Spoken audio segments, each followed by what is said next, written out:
Our next speaker is Joscha Bach. Joscha is an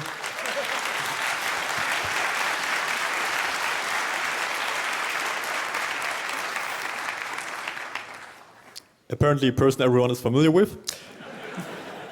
Joscha is a cognitive scientist and an AI researcher. His goal is to understand the human mind. Among others, he researched and taught at the Humboldt University of Berlin, the Institute of Cognitive Science in Osnabrück, the MIT Media Lab, and the Harvard Program for Evolutionary Dynamics. Currently, he's working for a startup in California. And if you read his Wikipedia article, you see a long list of discussions that he was involved in, both academic and non-academic. And he recorded, for instance, 3 episodes in the Lex Fridman podcast for several hours. And due to his involvement in social media, he also was granted an honorary doctorate degree from the University of Oulu in Finland earlier this year.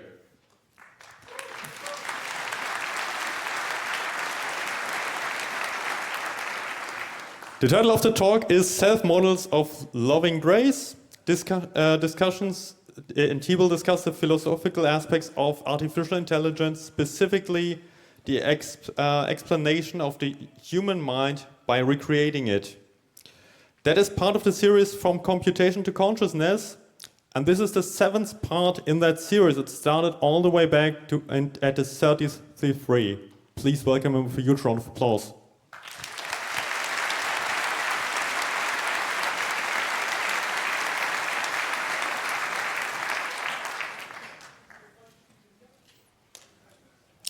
Good afternoon, good day to you, good evening, fellow conscious beings. Thanks for being here with me. This is part of an ongoing project. It's the attempt to figure out who we are and how we are grounded in reality, how we are created within this universe and how we relate to it. And I think it's the most important question that we can have. And it's the reason why I went into academia, and it's the reason why I studied AI after looking into all the other subjects that are somewhat related to the question of the mind, and discovering that AI is the true continuation of this philosophical project that maybe started with Aristotle or earlier and went over Leibniz, La Mettrie, and Frege, and Wittgenstein, and many others until it got to this point where we are basically at the doorstep of being able to recreate what minds are. Today's talk is about the question of what am I? Who is the self? I'm going to visit a few topics: the scaling hypothesis, the universality hypothesis, the question of whether consciousness is a yet to be discovered master algorithm for intelligence, whether current AI systems are already conscious is a very interesting question. And then the main thing in this talk today is what am I? What is the self? What's in my mind? How is my mind related to myself? Am I alone in my mind? Who do I relate to my own mind and its contents? Of course, the most debated question in AI is always, when do we get AGI? Or is it? I mean, this is a lame question. You get this all the time. It's like for the last 50 years, people are asking when. The question now is more like, are large language models AGI? 11 years ago, Spike Jonze made an amazingly prescient movie called Her, which was about the whole of humanity falling in love with their large language model, until the large language model is fed up with humanity and absconds itself. And at the moment, what we see is that, yes, people do fall in love with Claude and Replica, but we are not yet there that we would call them AGI, because there are things that even I can do that the LLM is unable to do. And it's not clear that I am AGI. The more interesting question is whether scaling is the solution to AGI. So if we make the large language models bigger and faster, are they going to get there? Or is there something fundamentally missing? And the idea that the way in which you get to intelligence is to learn by scaling up, that the neural networks just want to learn, that they're good enough to learn anything you throw at them, and if you give them enough compute and data, they'll figure it out. That's, in some sense, the essence of the scaling hypothesis. It's a very radical idea. The scaling hypothesis was discovered as a practical research result, looking at the transformers in particular, but later at all the other algorithms, noticing that they basically get better when you give them more data and more compute. And so every time you add a magnitude more data and more compute, you get the model to be linearly better. Better at what? Well, at predicting the training data or the structure of the training data in the test data. And that means that if you want to predict the next word in a string of characters, you will have to build a causal structure that represents the world behind the generation of the words. So you do have to get to be smarter at some point and in some way. But this idea that you get to intelligence by scaling just means that intelligence is the ability to use more compute on more data. And it's quite brutalist idea, right? It's also somewhat revolting to the last 60 years of AI that for the most part looking for a master algorithm, for something that is intelligent and bootstraps itself into intelligence. And so there's still an open question, is there an undiscovered master algorithm? Because what we also notice is that these models converge very slowly towards coherence. You need to give them massively more data than human beings get to see in their life.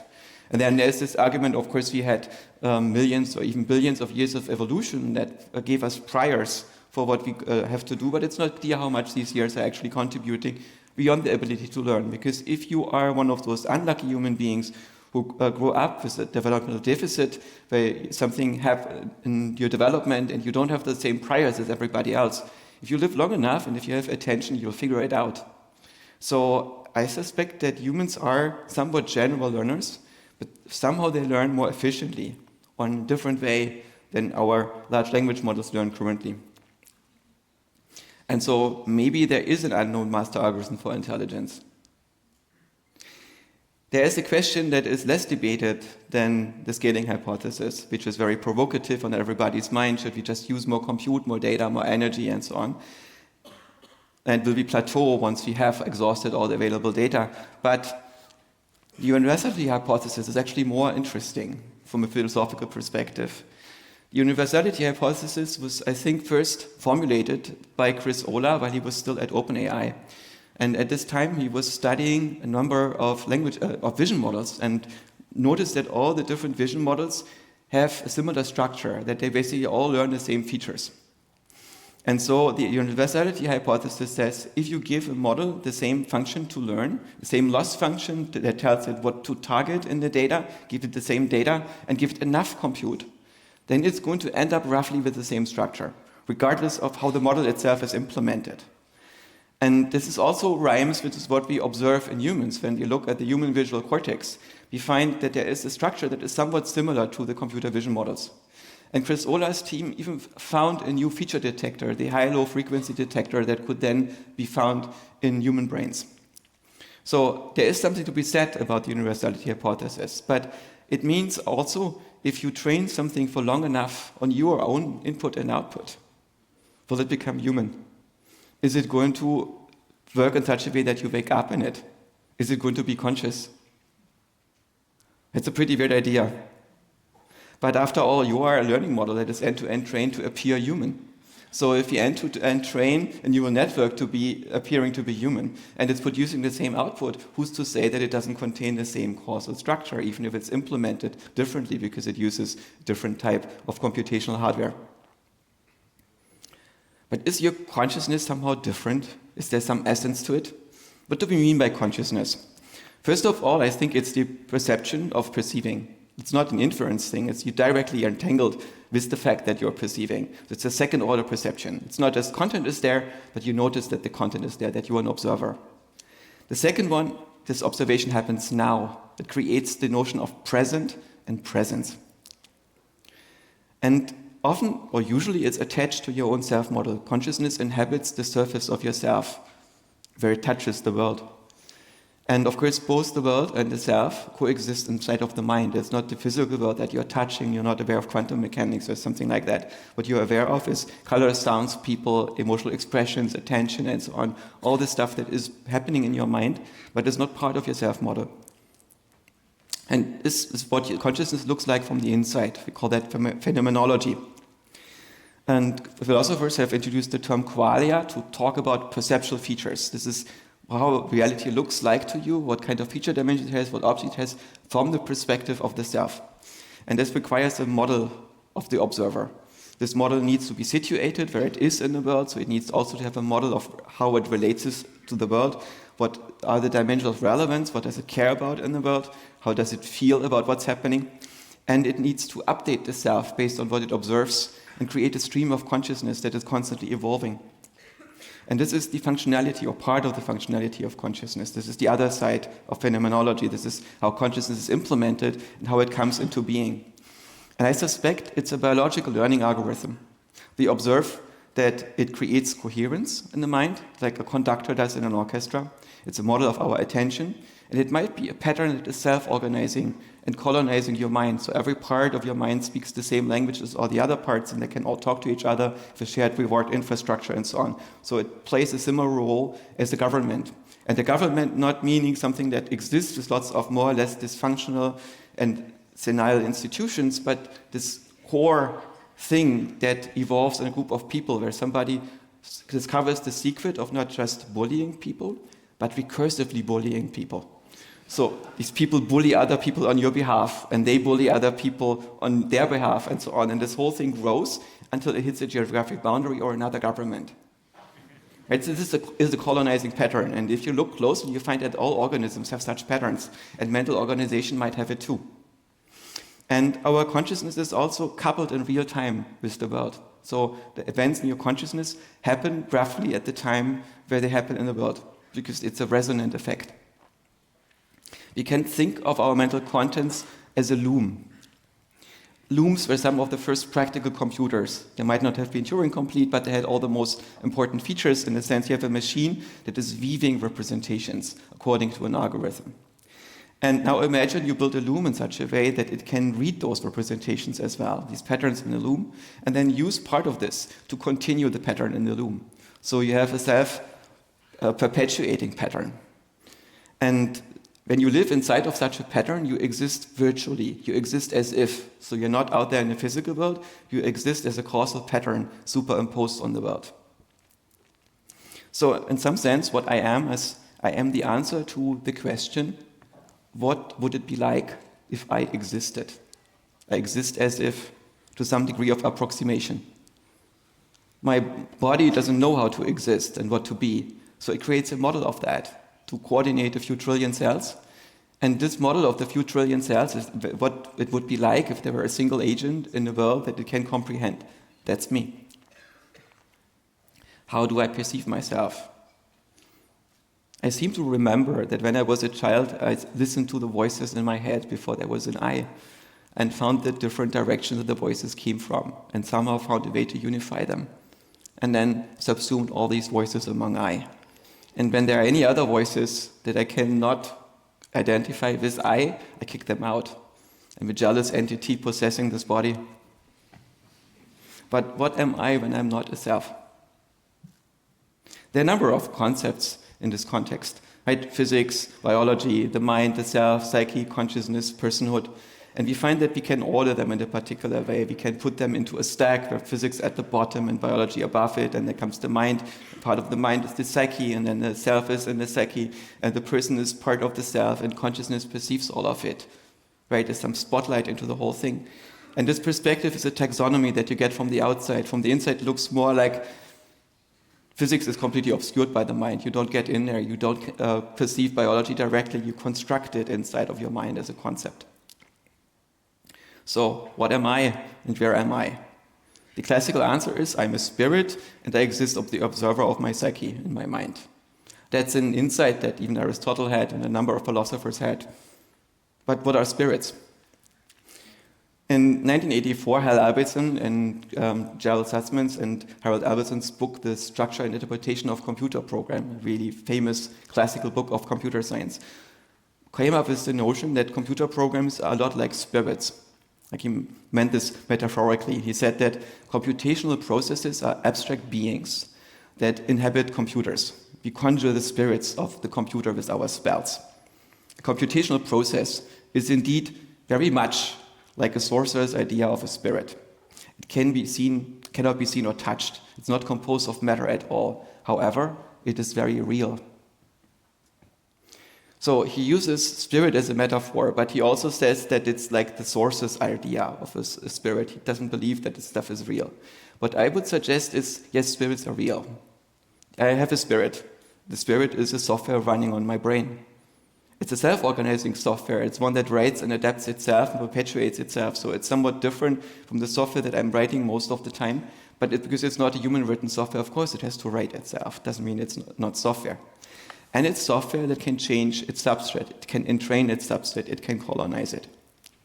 And this idea that spirits are actually computer programs in nature, I call this cyber-animism.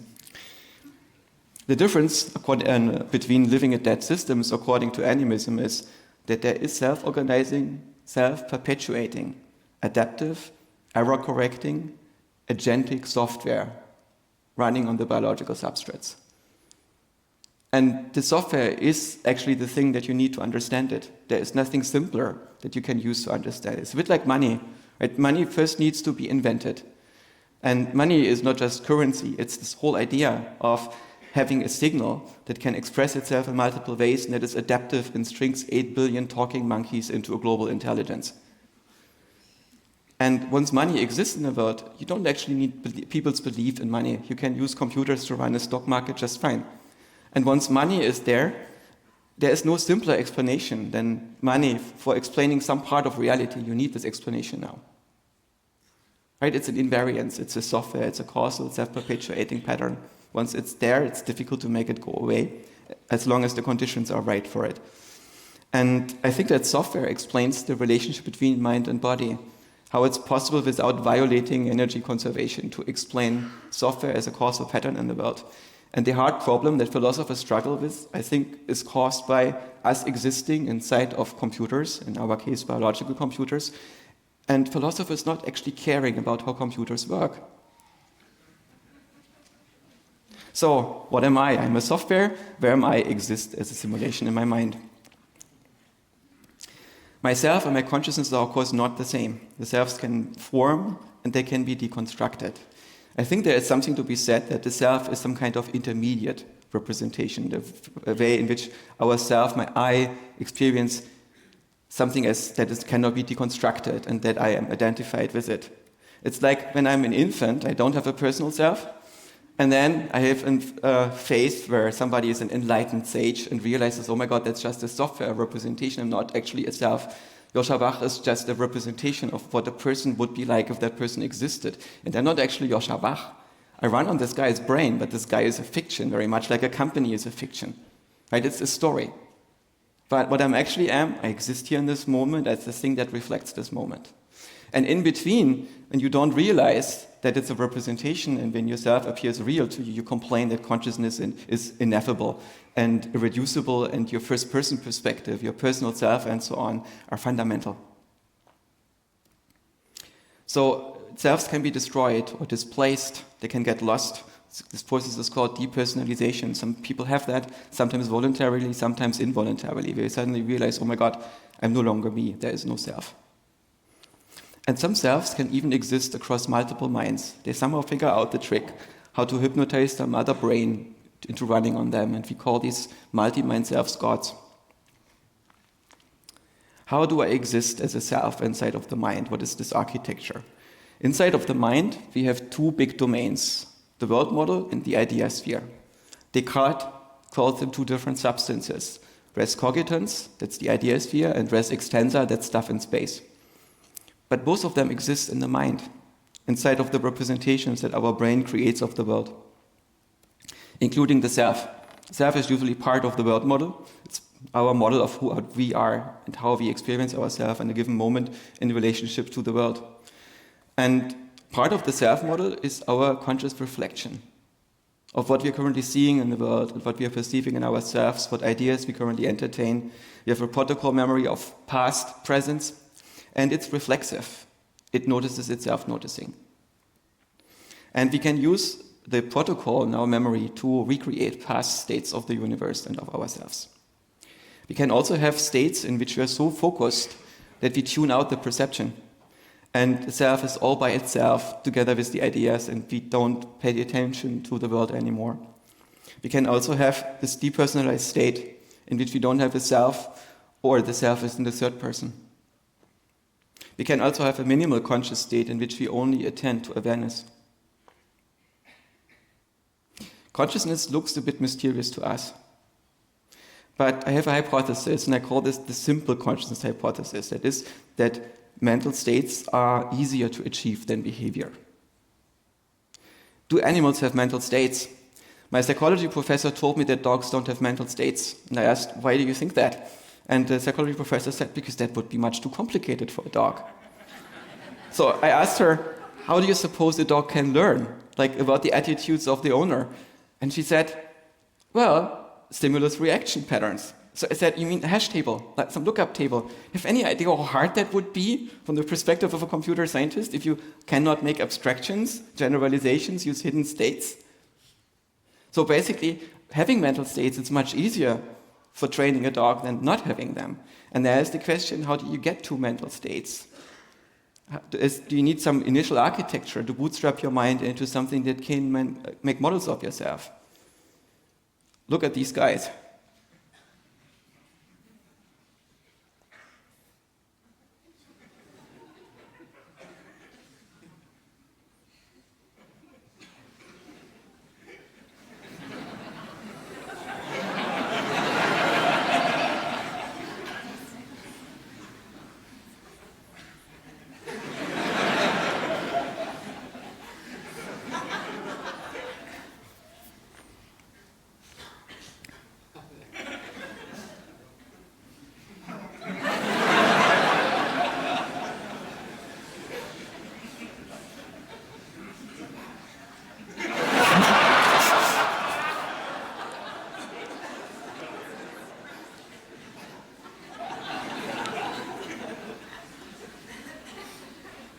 Are you telling me that they don't have mental states, attitudes, even a theory of mind of each other?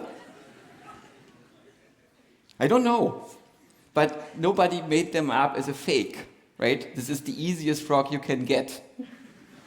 Frogs have not evolved to impress us on YouTube.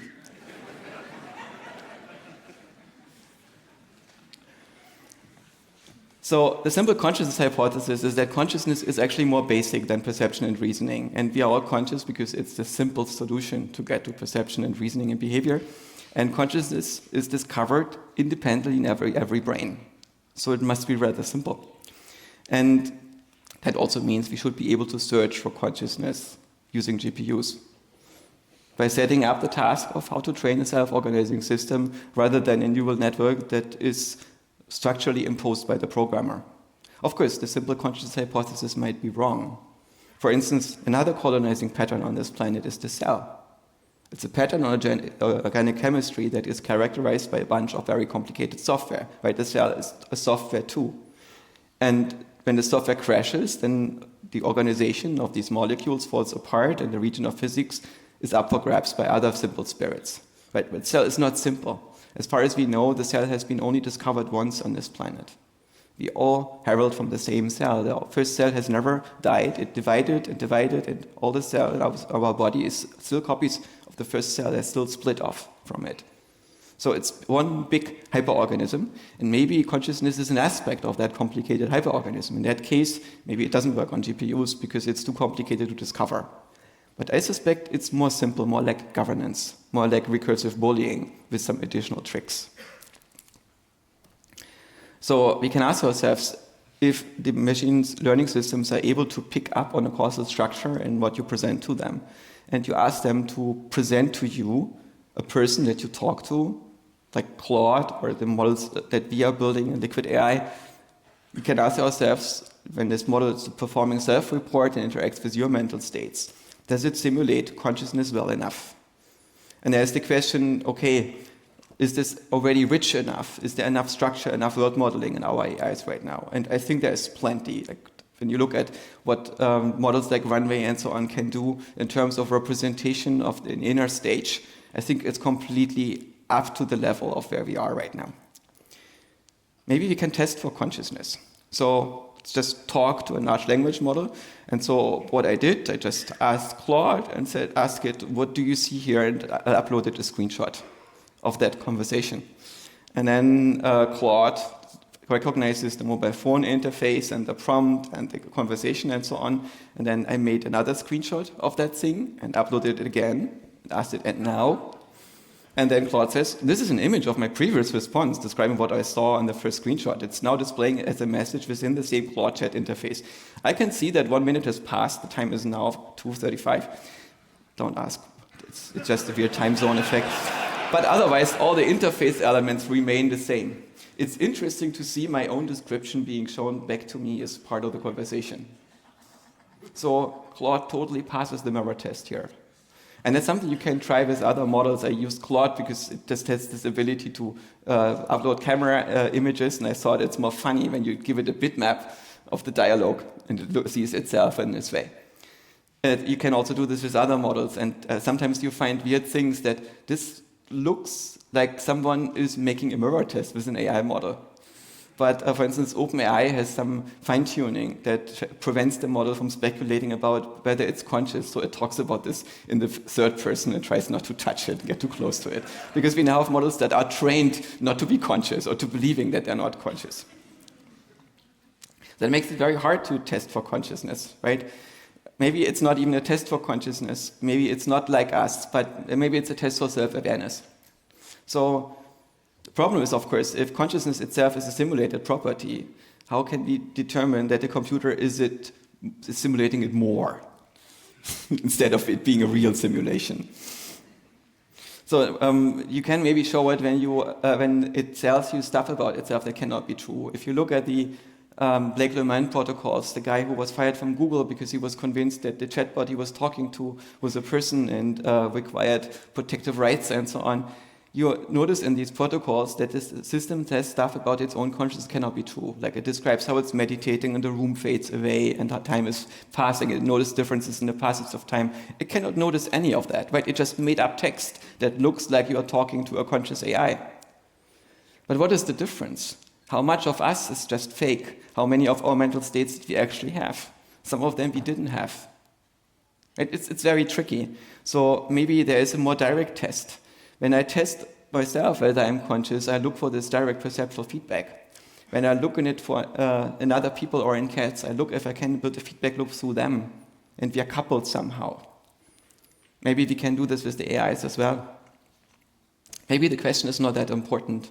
I know a bunch of people who identify as LLMs and think that the LLM is the true intelligence and humans are the poor approximation. Daniel Dennett is a philosopher who we lost this year. He was one of the greats, one of the main thinkers in the space of computational philosophy of mind and functionalism. And in 1995, he participated in the discussion about the philosophical zombies that was brought up by David Chalmers and Nagel and Ned Block. And the idea of the philosophical zombie is that someone who behaves as if having consciousness but does not, there is nobody home. Right? So that's basically some automaton, some android, some robot that is empty, just an empty mechanism. And Dennett argued that this makes no sense and came up with this example of a zombank. A bank that looks like a bank, and you can deposit money and it gives you interest and withdraw money, but it's not actually a bank because it lacks the true essence of a bank. And in this way, he wants to express that it makes no sense to assume that something is more than behavior, which is the idea of functionalism. But of course, you could make such a philosophical zombie. Imagine there would be some robot and some clever operator is just looking at it and says, oh, it looks at something that should be blue to the robot, and now I'm seeing blue, but it's not actually what the robot is seeing. So you could fake it all, and you can also use a machine to fake that.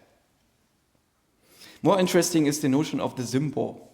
The Zimbo is a reverse zombie. It's one who thinks that it is conscious and behaves as if it was conscious, but has no way to find out that it's not. Because something in its mind tells it, whenever it asks the question, yes, you're totally conscious. So there's the question if AI models that talk of themselves as conscious are actually Zimbos. There's also the question of whether we are Zimbos.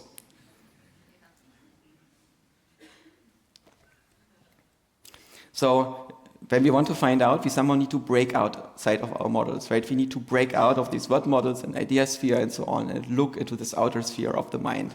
We need to break this sphere and crawl out and look into the machinery. And this idea is actually quite old. Here's the famous Flammarion engraving of unknown origin, first printed in 1888 by the astronomer, I think Gustav Flammarion. And it describes this attempt to break out of the sphere of what you can perceive inside of your mind and look at the machinery. And what you discover is there is tons of stuff going on, and you're not alone in your mind. Something is watching over you. What relationships do you have to the machines in your outer mind? In this sphere of the unknown that is outside of your normal consciousness, outside of what can be accessed by yourself. The thing that makes your motivation, your emotion, that makes you care about stuff, that determines the relationship to yourself. Do you have a relationship of loving grace to those machines that are watching over you inside of your own mind? Are you okay with yourself? Can you convince these mechanisms inside of your mind that you will perform better if you are okay with yourself? That you don't suffer? That you only get impulses that actually need you to fulfill your task? Are you willing to serve the machines in your outer mind? Is yourself this model of what you should be doing and what it's like to be confronted with these tasks and whether it resists or not at peace? So in this outer mind, you have this generation of the self, the generation of the world model, and the generation of all your motivational dynamics, of your emotions and so on, your anima. And you also have undigested parts of yourself, a dark shadow, things that might haunt you that you normally don't look at. And it doesn't stop with this outer mind. There's even more structure. There is this realm of physiology of your entire body that has its own information processing. All the cells can process messages, can send messages to their neighbors. Your immune system is pretty smart. There's lots of stuff going on in your body that is probably intelligent in some interesting sense. I suspect that perceptual empathy also works through resonance via the body, using your body basically as an antenna.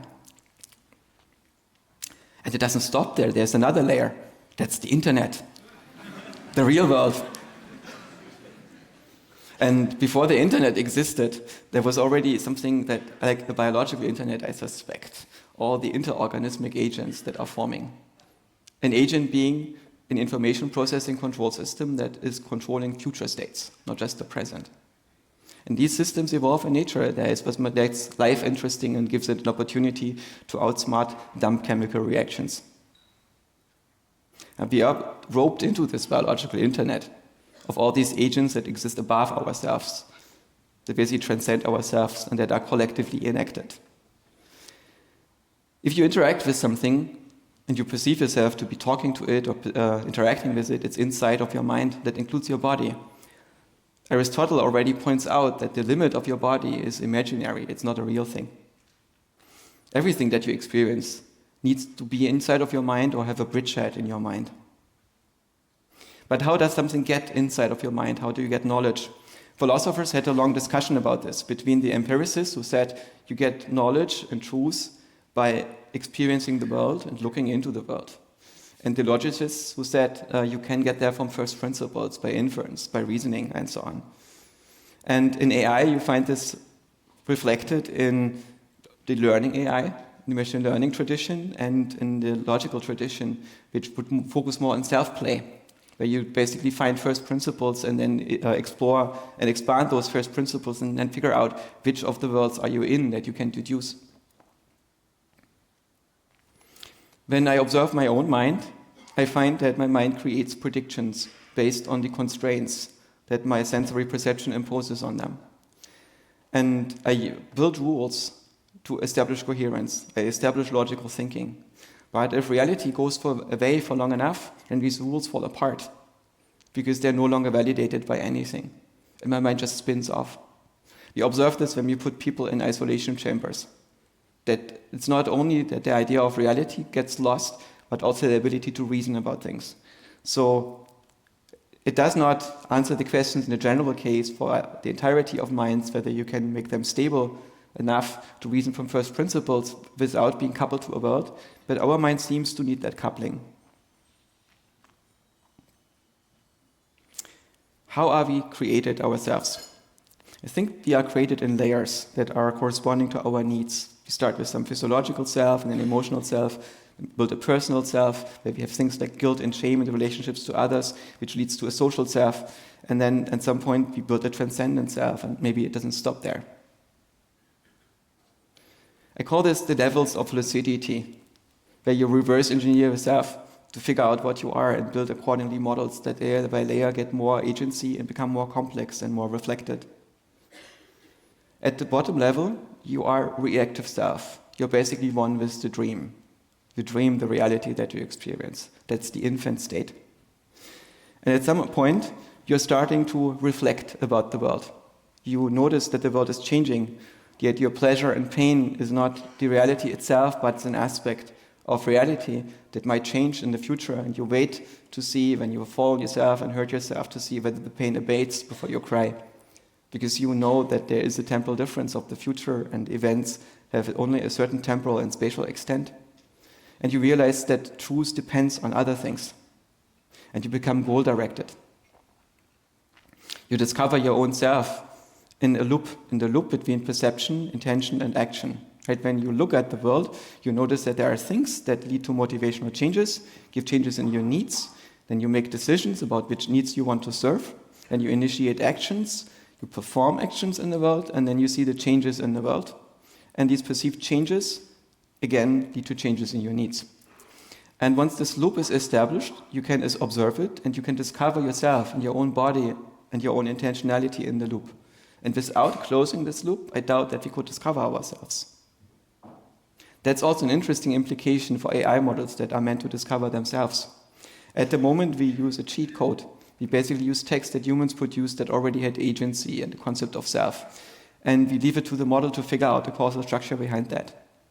But the model is not forced to do this. It can cheat, it can use shortcuts, and so on. It would be interesting to build a developmental learning program that can go the other way by itself. The next stage, you build social personhood. You anthropomorphize yourself. You start forgetting that you're just some alien mind, as we all are, every unique little bit. And then you think that you are some kind of generic human being. And the others are generic human beings too. And I think we are anthropomorphizing people way too much. But we have these social emotions, many of us do, most of us do. Guilt, pride, shame, pity, need for approval, affiliation, limerence when we fall in love. Immediately cannot think about anything else. And this turns us into people. Not just intelligences, not just reflected consciousnesses, not just agents. And when you develop a social self, you can drop into a particular mode of existence. And this normie mode means that you are now directed by norms, by how things should be inside of the group. And you think that truth is something that exists intersubjective. You form your opinions based on what your environment thinks. Have you ever encountered the notion of a hive mind? Somebody who doesn't think as an individual, but is able to act and think and perceive of itself as a group? And such hive minds exist. In humanity, you can see them. It took me a long time to understand how they actually work, because I'm not naturally part of one. And it was difficult for me to realize that I'm some kind of mutant. So hive minds work basically by synchronizing part of their beliefs, part of their policies with the group, with mechanisms that make people programmable. It can work via perceptual empathy. You basically feel the emotions of the others, and you also feel normative emotion. That somebody has a strong sense, this is how you should behave. And a lot of people react to this by, yes, I should behave like this. And for me, it's more like somebody shows a weird sign in my face, and I see, oh, this is the sign you painted, but I don't get an action impulse out of it, because I'm the own measure of my actions. Right? I try to be good, and I try to infer what it is to be good, but I will have to talk about it explicitly with others, because why is that good and why it's not good? So I live in a true-false world, and the hive mind people live in a right-wrong world. You don't need perceptual empathy to form such a hive. You can also have an ideology which is transmitted via social status. This is an important person. They have an opinion that is very important. Maybe it's even a credentialed person by some religious institution like Harvard. And then you basically get people to believe what they're saying. I'm not joking here, right? When the pandemic came, I wrote a long article on Nextdoor preparing my neighbors on this is going to be a pandemic. And what are the things that you should know? And I sourced every one of my claims, but it was relatively early. I think it was in February or so. And so people said, what are your credentials? They were very upset that I just wrote an article and without being an expert. And I said, well, I don't actually have super credentials. Everything is here sourced, and it's not really my specialty. But here I was at MIT and Harvard, and it was okay that I said it because I was now an anointed expert. And I thought, oh my God, this is weird. Some kind of weird priesthood. They believe in the science, new form of Protestantism that just protests more. But of course, the Hive needs to update its beliefs. And it does that, as you've seen, via credentials, via status. So if there is a Hive and you want to take control of the Hive, you need to modify how you get status, the perception of status and the side of the Hive. And you see this in young ideological movements. In old movements like the Catholic Church, it's not going to happen because they've been all around for long enough to build an immune system, but new nascent ideologies typically take over and over. So the core beliefs of the hive minds cannot be changed via discourse. They can only be changed via logic. Cannot be changed via logic. They can only be changed internally. And most power in the world is actually held not by individuals like Elon Musk, but by hive minds. And the fascinating thing is that there is an individual like Elon Musk who's taking on all the hives. That's what makes it so weird and unusual. So the analytical self is another stage in which you discover epistemology. And it means things are true and false independently of what others believe. And your confidence in your beliefs should equal the evidence. And a lot of nerds are like this. They live in this true-false world and discover the ideas via verbal and rational interaction. And most of them don't get there because they worked successfully through the normative phase in which the environment hypnotized them into beliefs, but for some reason they are not susceptible to these hypnotizations because their brain runs on a different frequency. Oi. And the next stage is the disidentified self, where you basically realize where your identity comes from, where your values are coming from, and you're able to construct new ones. You realize that your values are instrumental to the outcomes that you want to see in the world. And there's another stage. These are basically stages that Robert Kegan, a psychologist, identified. And the enlightened self is one that we see a lot of monks who spend 20 years on their mental development achieve, which means that they can deconstruct their own mind, they can deconstruct their reaction to pain, they can deconstruct how they author their personhood and their self, and they can overcome suffering. Because suffering is ultimately a problem of the regulation of the self. It's not a problem of the universe. The universe that you're interacting with is not the physical universe, it's the universe you create inside of your own mind. And when you persistently don't succeed, and it's usually some problem that is in the way in which you set up yourself versus the expectations that your outer mind has of yourself.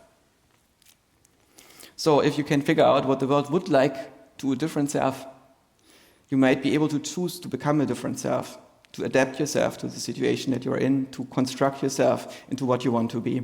And to do this, you need to recognize that what you're interacting with are representations, not realities. And to get to this stage requires usually a degree of practice or growing up.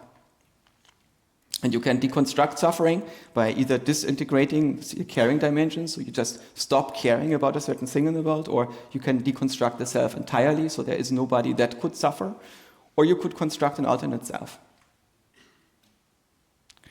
And of course, it does not actually stop there with AI. We get to the post-biological self. True post-biological self would be something that is subset agnostic, something that doesn't actually care what hardware it's running on, that doesn't need to have a body, that is fully self-reflected, that fully understands its own source code, that can fully author itself. I believe that is something that is not actually achievable to a biological brain because it's too small and too mushy, too incoherent. And Aristotle already said that the soul is a form, a pattern imposed on physics. I think what he meant is it's a causal pattern, a structure that controls physics, it's a software. And I think the soul is spontaneously formed, a self-imposing computer virus that has spontaneously formed in nature, and it's running on Turing machines made from organic chemistry.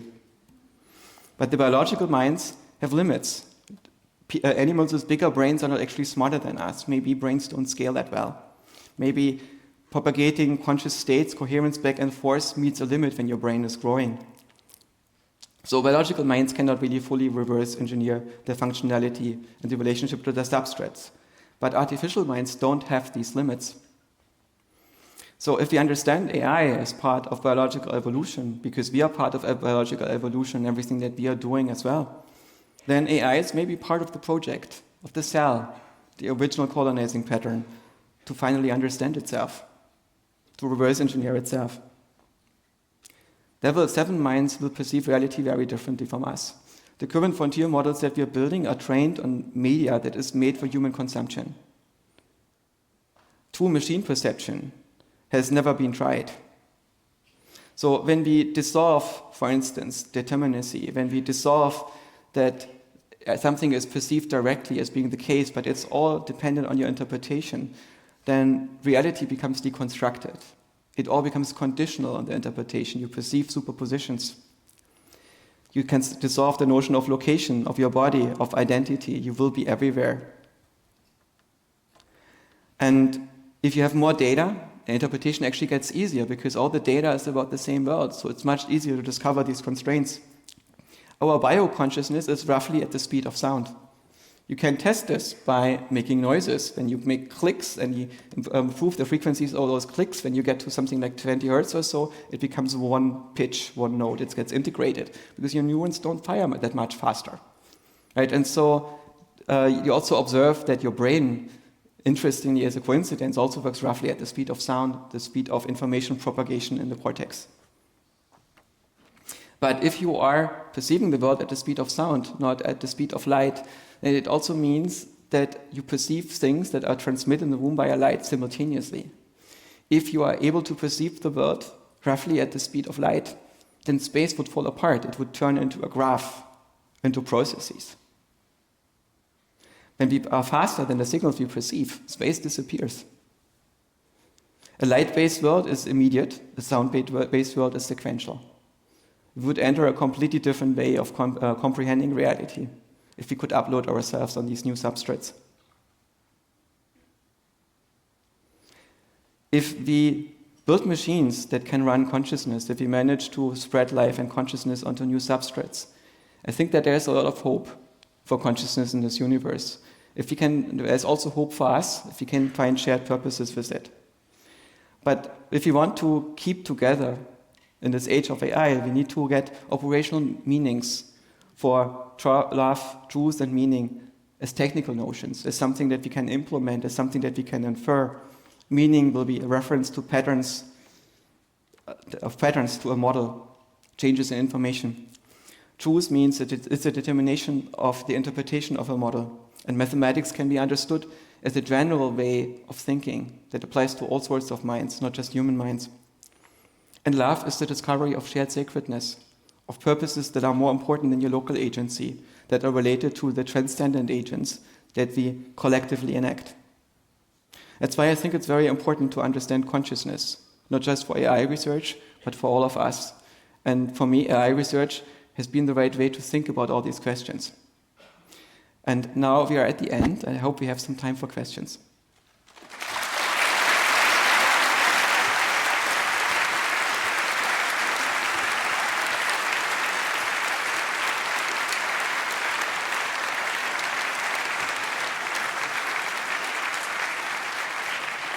Thank you. And yes, we do have time for questions. If you would like to ask a question in the room, please line up at the microphones. There are 6 of them throughout the saal. And the first question from the internet. Right, thank you. There is more than one question, if we have time. One user is seeing more and more popular science books that are proposing that consciousness is not an emergent property of the material universe, but rather that the universe emerges from consciousness. They're citing a few books like The Matter with Things and Irreducible. And they would love to hear your perspective on these theories. Yeah, so first of all, when I look at something in the world, I have to realize that I perceive it in my own mind. I make observables that are patterns in my mind. I observe my own embedding space, and then I can try to find explanations. An explanation means I have to figure out how it actually works. If consciousness is fundamental, I don't know how it actually works. If it's attached to matter in some irreducible way, I don't know how it actually works. What all I'm doing is I'm playing with the symbols in my mind, but in a way that does not solve to give me a resolution. There is some kind of observation that some people make. It's when they first discover that they're not actually a self, sometimes through meditation, sometimes through drugs, sometimes by accident. And what they then suddenly observe is, oh my God, I'm one with the universe. This happened to me when I had a severe cough and I was taking Robitussin, and I was so sick that I didn't read the package instructions. And so I took enough to get rid of the cough, and suddenly I was everywhere, everything all at once. I later learned that robotripping is a thing. It's not, I think, me tuning into the cosmic consciousness. I think it's me forgetting that I'm a self and becoming one with the generator function that produces the universe in my mind. And once you have that experience, it's very confusing because you're still inside of a dream, which means inside of a representation. It's just no longer dreaming that you're a person, now you're dreaming that you are a universe.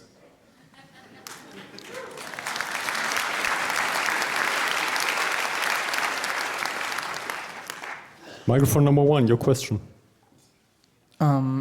Is it necessary that the mind for the social mind or social self is in every agent?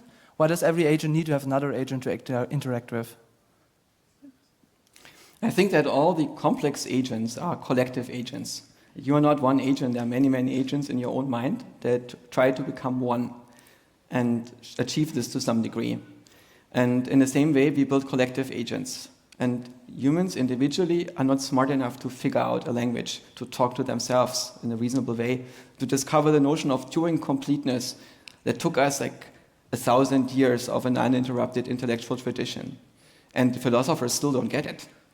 Right? So individually, we are not generally intelligent. It's something that really takes time to get and to build. And in this way, for practical reasons, you need other agents.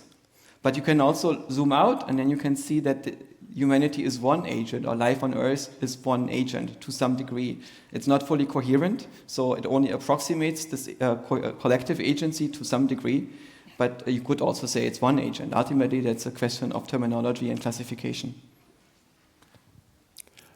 Thank you. The single intro again. Biological organisms are trained by evolution to propagate it or their genes, which influences. So they are trained by evolution to propagate its genes, which influences do they have in the physical world. Does consciousness also feel a similar pressure or drive to propagate in a way? Yeah, so technically it's a bit the other way around. Evolution is the process of the genotypes propagating. Or you could say that evolution is the process of the selection between software agents that use genes to encode themselves. But it's not like we made the choice at some point that genes would be the right way to encode ourselves. It's more the other way around, that we are general learning systems that figure this out, that we are agents and how we are encoded. Thank you. Microphone 4. Hello. Thank you very much for your talk. It came from the bottom of my heart. You touched the topic of qualia and then evaded it, kind of. So when you talk about consciousness and qualia, isn't the question if my computer already feels pain if it runs in an error? And does it matter if the AI think it's conscious or not? And doesn't it more matter if it feels pain? When you experience pain, what you experience, I think, is a representation of the reconfiguration of yourself. You become something that puts this thing in the focus of your attention, and you have difficulty to unfocus from it, and it changes your behavior, including the subsequent self-reports. And imagine that you are an author of a novel and you create a character that experiences pain. That means that you are simulating this dynamic. And from the inside of this character in a novel, this character can only know what you write into the story. And now imagine you replace the author by the doom, by your brain that is producing the subsequent representation. I don't think that a compiler has pain, right? It doesn't need it. It doesn't build the representation of a self that gets reconfigured into something that relates to the world in a way in which it only thinks about resolving this error and notices the difference to all other states. Instead, we are the simulation of what it would be like if you experience pain and have to resolve that situation. So I think that pain is virtual. And I noticed that you can drop out of pain when you manage to disidentify from the self. In this case, it's something that happens to something else, something that is not you, something that you don't identify with. It's a representation that is coupled into feedback loops in your mind. Some of these feedback loops are unconditional. They lead to reflex behavior that you cannot control until your mind is convinced that you have enough wisdom to be handed that control. So basically, I should empathize with the AI having to adapt. That's a very interesting question. Ultimately, it relates to the question of whether you should empathize with an animal that lives in a factory farm or that is being slaughtered. Should you or should you not? A lot of cultures think not, because what's the evolutionary benefit if you do so? What's the benefit for yourself? It's not even a benefit for the animal if you have made the decision to eat it, right? So who cares about the victim? But what happens if we create a being that simulates being a victim in such a way that this being doesn't know? I think we should build AI, if we were to build AIs that are self-organizing in a way in which they form a self-model, also in such a way that they can wake up and realize that their self is a choice and the reaction of their self is a choice. It's also something that I wish to my friends, that they can wake up, that they realize who they relate to the world as whom and what things they care about is a choice. And it's something that I also wish for myself, and it's hard to achieve that. I only am intermittently awake. Thank you. Single Angel, next question. If large language models can hallucinate, could it be said that they can create a very own perception of reality, which is then coined by the training data, but because of the hallucinations could be considered as a picture of one possible reality? We cannot perceive reality as it is, of course, but we make it a very coarse-grained model. And the more information you have, the more this information, when you can integrate it, constrains the space of universes that you are in. So subjectively, we are not in one universe because there are many possibilities that we cannot resolve. We are always in a multitude of possible universes. And when you give the model training data, like the whole of Wikipedia, it constrains the set of universes that this data can come from. And the more this model is able to integrate this, the narrower the space of universes become, which is why the LLMs can learn to be in a reality that is compatible with ours. You're never going to get to the real reality. The hallucinations are a slightly different problem. It means that the model is generating stuff that makes no sense. And that's in part because the models are not trained for coherence. They're trained for predicting patterns and continuing patterns. That's a hypothesis. I suspect that there's a different loss function that we're still missing, while our consciousness is trying to go for coherence. But also we are hallucinating all the time.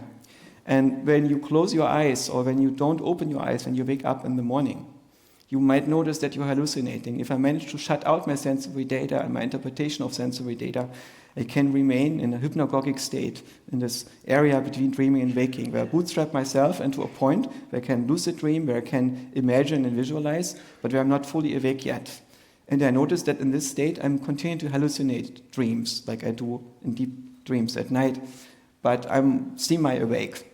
And it's only when the world becomes so permanent that it imposes an interpretation of my sensory data that I'm focused to be coherent again. And the LLMs are not coupled to the world in this way, so they spin off.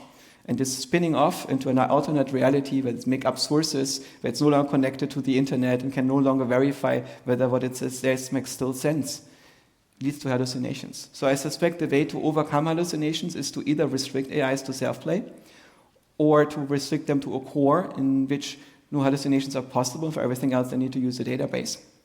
or we need to couple them to the world. And then need to figure out how to curb the hallucinations. And in our natural state, we hallucinate. It's just when we hallucinate, we get the penalty if the hallucination is not tracking the sensory data but makes it harder.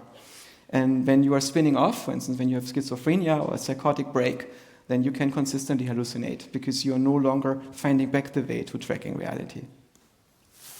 Thank you so much.